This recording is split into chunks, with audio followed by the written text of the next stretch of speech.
আপনাদেরও কি বাড়ির আশেপাশে এরকম আগাছাগুলো জন্মাচ্ছে? বাড়ির ছাদে, বাড়ির আশেপাশে, ফ্ল্যাটের পাশ দিয়ে?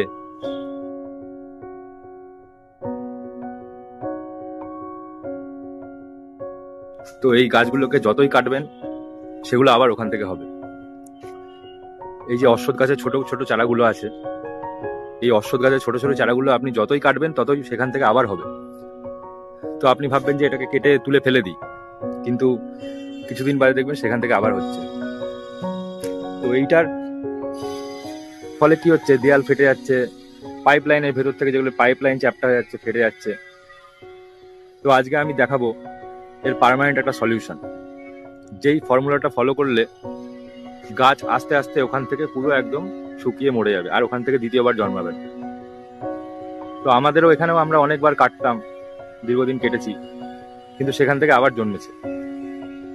তো তারপরে আমি বিভিন্ন জায়গায় ঘুরেছি, ঘোরার পরে আমি এই ফর্মুলাটা আমাকে একজন বলেছে, মানে যে এখান থেকে বলেছে, তো আমিও বিশ্বাস করছিলাম না। তারপরে আমি ট্রাই করার পরে একদিন দেওয়ার পরেই হাতে নাতে বুঝতে পারছি। তো শুধু একদিন দিয়েছি, তার ফলেই গাছগুলো এরকম শুকিয়ে যাচ্ছে, শুকিয়ে মরে যাচ্ছে। এই যে আরো আছে এরকম।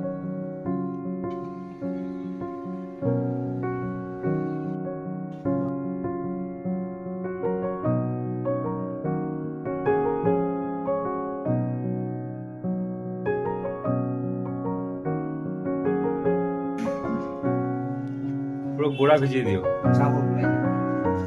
শুধু এই ফর্মুলাটাকে জলের মধ্যে গুলে ভালো করে গাছগুলোকে ভিজিয়ে দিতে হবে, পুরো একদম স্নান করে দিতে হবে। পুরো একদম স্নান করালে দেখবেন পরের দিন থেকে অ্যাকশন শুরু হয়ে গেছে। ধীরে ধীরে ধীরে ওর পুরো গোড়া থেকে ওটাকে পুরো শুকিয়ে দেবে। আর যদি আপনি কাটেন, ওর যদি শিকড় থেকে যায়, তাহলে কিন্তু সেখান থেকে আবার হবে। একদিন দেওয়ার পর এগুলো অ্যাকশন শুরু হয়ে গেছে। তো আস্তে আস্তে পুরো এর গোড়া থেকে পুরো নষ্ট করে দেবে।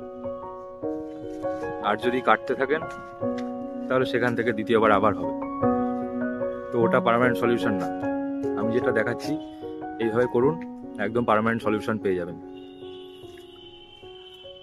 তো আশা করি এই ইনফরমেশনটা সবার কাজে লাগবে। এই ভিডিওটি বানানোর উদ্দেশ্য আমার একটাই, এই সামান্য তথ্যটি যদি কারোর কাজে লাগে তাহলেই আমার পরিশ্রম সার্থক। তো ভিডিওটি যদি ভালো লেগে থাকে তাহলে অবশ্যই একটা লাইক দেবেন, কমেন্টস করে জানাতে ভুলবেন না, এবং যদি এরকম কারোর হয়ে থাকে তাকে শেয়ার করুন, শেয়ার করে তাকে তথ্যটি জানান যদি কারোর উপকারে লাগে। তো ধন্যবাদ, সবাই ভালো থাকবেন,